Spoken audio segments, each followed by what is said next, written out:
Greetings and welcome to a Prayerful Pause. I'm Nancy Woodworth-Hill and amongst other things, a spiritual director.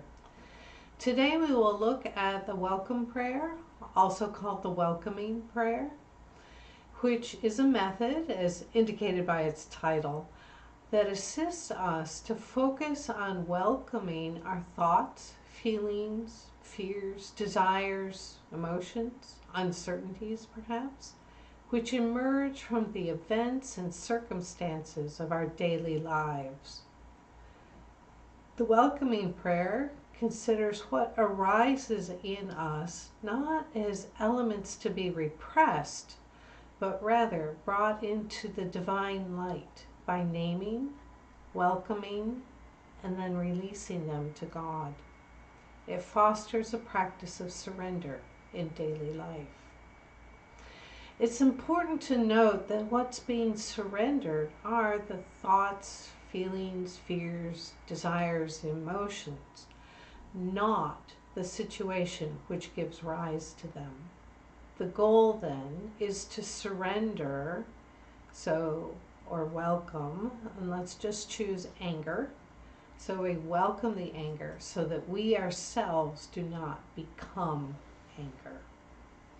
I'll come back to this as we turn the practice into steps.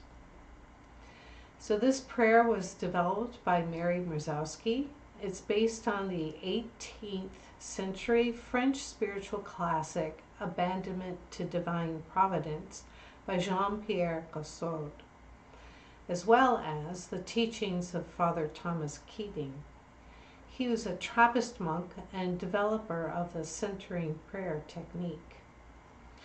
Mary wrote that to welcome and to let go is one of the most radically loving, faith-filled gestures that we can make in each moment of each day. It's an open-hearted embrace of all that is in ourselves and in the world. So at its core, this prayer is about letting go.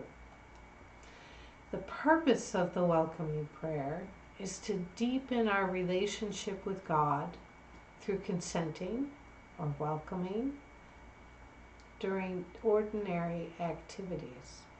As Father Thomas Keating has written, welcoming prayer is the practice that actively lets go of thoughts and feelings that support the false self system.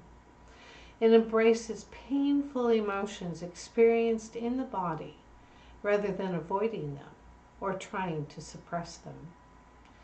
It does not embrace the suffering as such, but the presence of the Holy Spirit in the particular pain, whether physical, emotional, or mental. Thus, it is the full acceptance of the content of the present moment. In giving the experience over to the Holy Spirit, the false self system is gradually undermined and the truth self liberated. Another writer on this prayer, Cynthia Bourgeault, states, this practice operates on the principle of making a separation between the I, totally lost in its reactions, desires, and aversions, and the deeper I. But it does this in a very unique and interesting way. She continues, rather than simply letting go of the thoughts, is done in many schools of inner work and actually rides the gathering storm of their emotional and physical energy that has already started to build. It redirects the pathway of this energy through the body so that it's liberated from the false self system and recaptured as vital energy for inner transformation. So there are three movements to this. So essentially to name, right? Feel what you are experiencing this moment in your body. Acknowledge the presence of your feelings. Sink into this feeling in your body. No stories, no commentaries. The goal is to stay present to the physical sensation. So that assures there's no mental dissociation of one piece of the mind commenting on another.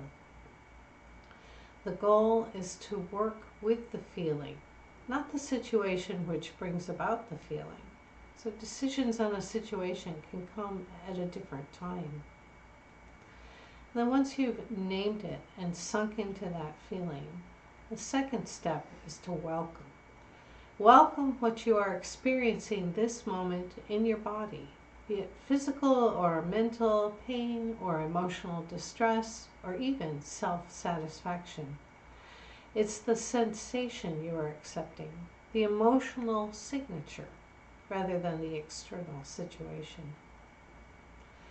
So the goal is not to let that feeling or thought or fear, that desire, that emotion chase you out of presence, and to restore the inner peace, after which then we can choose how to deal with the outer situation, be it by acceptance or resistance.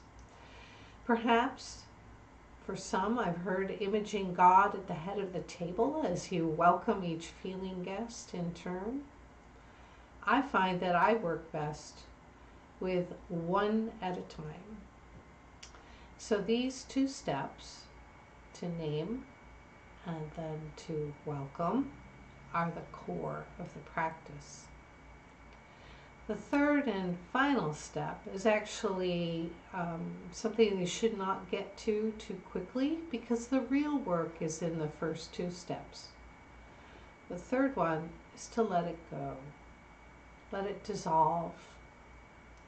There is not a final renunciation of fear or anger or pride, for instance.